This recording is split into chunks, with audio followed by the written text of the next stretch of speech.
One of the most sobering events was the Liberty Loan Parade that took place in October of 1918. This is an event that was held 1 month after the Spanish flu had already broken out near Boston, and public health officials warned the government not to hold this event.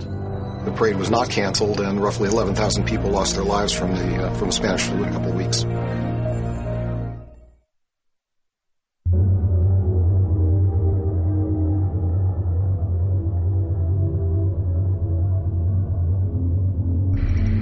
Over 100 million birds were culled in China in an attempt to stall the spread of bird flu. H5N1, the virus that causes bird flu, was found in poultry in Hong Kong late last month. Worried with no vaccine and no immunity, hundreds of millions worldwide could die.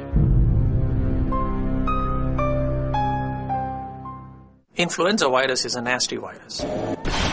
We are only one step away from a pandemic situation around the world with avian flu. Doomsday scenario is actually quite vivid. The original bird is a swan. The swan lives in China. The swan is handled by Ming Chao. Air travel allows people to, in essence, circle the globe in less than 24 hours. Ming Chao's cousin happens to be an engineer, and he's on a plane to the United States. In that plane, he infects 150 people. And those people would come in contact in their home environments with hundreds more, that you would end up having, in essence, a global health situation in a very short period of time. Then the humans are the problem. Over the last 100 years or so, there have been repeated instances of outbreaks. There have been episodes where whole villages or whole clusters of humans in a valley or in a geographically restricted area have been wiped out. The one that caused the most amount of human mortality is the 1918 variation. At the time, it actually wiped up somewhere between 50 to 100 million people. It killed more soldiers in the U.S. Army than all the fighting in World War I. The probability that some mutation will occur that will result in a bug that's human transmissible is, I think, fairly high.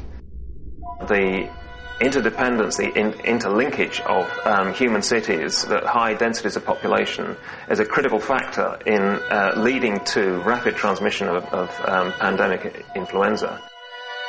So the avian flu is a concern. It's the current bad bug. People are worried about it because it's been around for a while. Thankfully, so far, only a few hundred people are known to have been exposed to this virus, the H5N1 virus.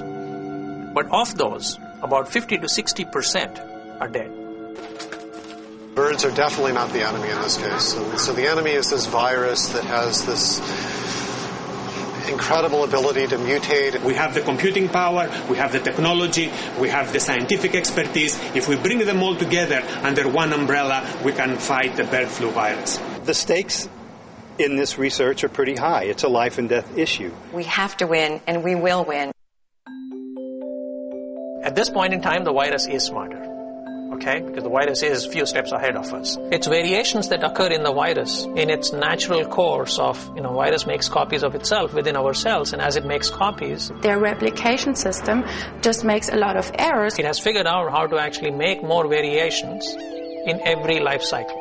And this is actually to the advantage of the virus because it wants to mutate and escape the immune system of the host. If your body builds a defense against one particular strain of virus, because the virus is using a low-fidelity copying mechanism, it actually creates a new copy, which is a bit different from what you have defenses for. We know that the virus is jump species, so we need to understand how, and using computer modeling, when this kind of jump will occur. Project Checkmate is a collaboration between IBM and the Scripps Research Institute. The goal of our project is to predict the mutations before they actually occur, so we have the chance to create a vaccine and be prepared in the case of a pandemic. What we're trying to do is corner the avian flu. We're modeling it using the IBM's Blue Gene technology. What we are looking at here behind me is the protein, the hemagglutinin protein from the virus. It's the H in H5N1.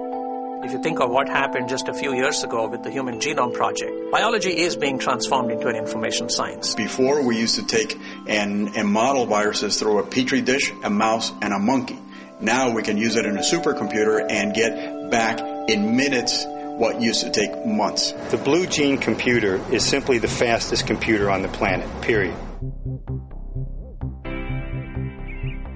So the Global Pandemic Initiative is a body that IBM facilitated, but it's not just IBM. It has participation from the World Health Organization, from the CDC. An example of what we are doing is STEM, is a research effort that IBM started modeling how epidemics evolve. It has a really good model of the world. It has a model of where all the cities are, where all the people are. It has models of where all the airports are, where all the airplanes fly. It could, in the future, have models of all the bird migration pathways. STEM is capable of simulating the entire planet. What if scenarios? What if I actually am fast enough and I quarantine all the people? What if one escapes?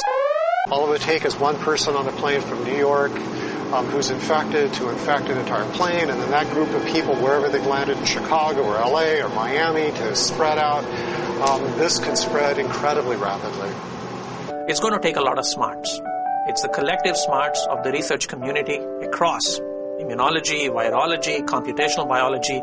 Hopefully we can bring all of this together and beat the virus. We got China, we got Japan, we got Europe, we got the United States, we have Latin America, all of them collaborating. It is a mobilization effort on a worldwide scale that is going to be life-changing in terms of how we collaborate in the future on scientific advances. If we do nothing about the bird flu, and we knew that this was a possibility, shame on us.